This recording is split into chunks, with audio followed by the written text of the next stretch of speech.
در پرتو دستور سپارش‌های پرزیدنت جمهوری تاجیکستان اساسگزاری صلح و وحدت ملی پیشوای ملت محترم امامعلی رحمان بخشیده به 30 سالگی استقلالیت دولتی جمهوری تاجیکستان و سهم ارزنده گذاشتن در رشد دهات، سیاحی و هنرهای مردمی ساکنان شهر اسپره و آبادکاری و سازندگی کمری همت بستند. در این زمینه شهر و دهات تا رفت آباد و تازه و زیبا می‌گردد. اقدام نیکی پیشوای معظم ملت به آبادی دوستان و بنیادکاران الهام و غیرت می‌بخشد. شهر و دهات سیمای دلکش و فرح بخش گرفته به ساکنان و سیاحان یک جهان تأثیرات سرورانگیز اهدا می‌کند. چنین آبادکاری و سازندگی در دهه دوردست واروخ نیز ادامه دارد. بنیاد و از نوسازی یک قطار انشاءات‌ها بازگویی از آن دارد که مردم دهه به بنیادکاری کمری همت بستند. تا جشن 30 سالگی استقلالیت دولتی در دهه واروخ در نظر داشته شده است که بینای مکتب برای تحصیل 720 نفر خواننده در 2 بست عبارت بوده.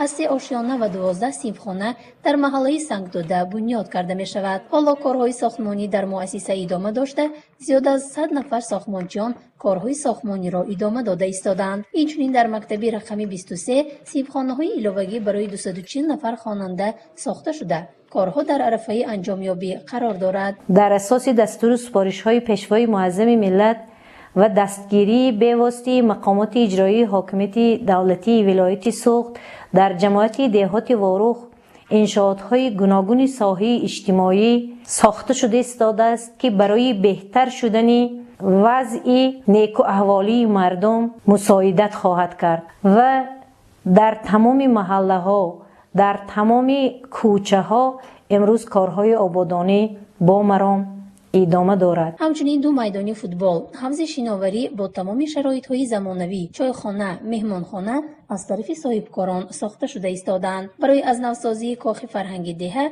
که دارای 500 جای نشست با تالار عقد نکاح، کتابخانه، اتاق‌ها برای محفل‌های مختلف و کاشانه حزن و مبلغ 12 میلیون سامانی که کارها ادامه دارند و در عرصه انجامیابی است. خانه فرهنگی جماعت دهات واروخ که سال 1971 ساخته شده در دوام این مدت تعمیری کلی را ندیده بود.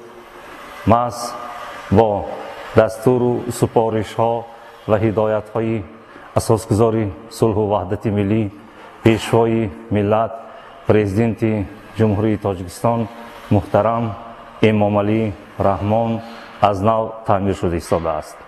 ساختمانچیان در سمت آبادکاری خانه فرهنگ سهم شایسته خود را گذاشته ایستادند. اینچنین در مرکز دهه دوردست واروخ بنیاد پرچم دولتی با بلندی 50 متر ساخته شده ایستاده است. بنیادی هر یک انشاءات اجتماعی و استحصالی در دهات واروخ اهمیت مهم دارد. هر یک عمل آبادکارانه آنها در این دهه معنی مستحکم نمایی مرز دولتی را دارد.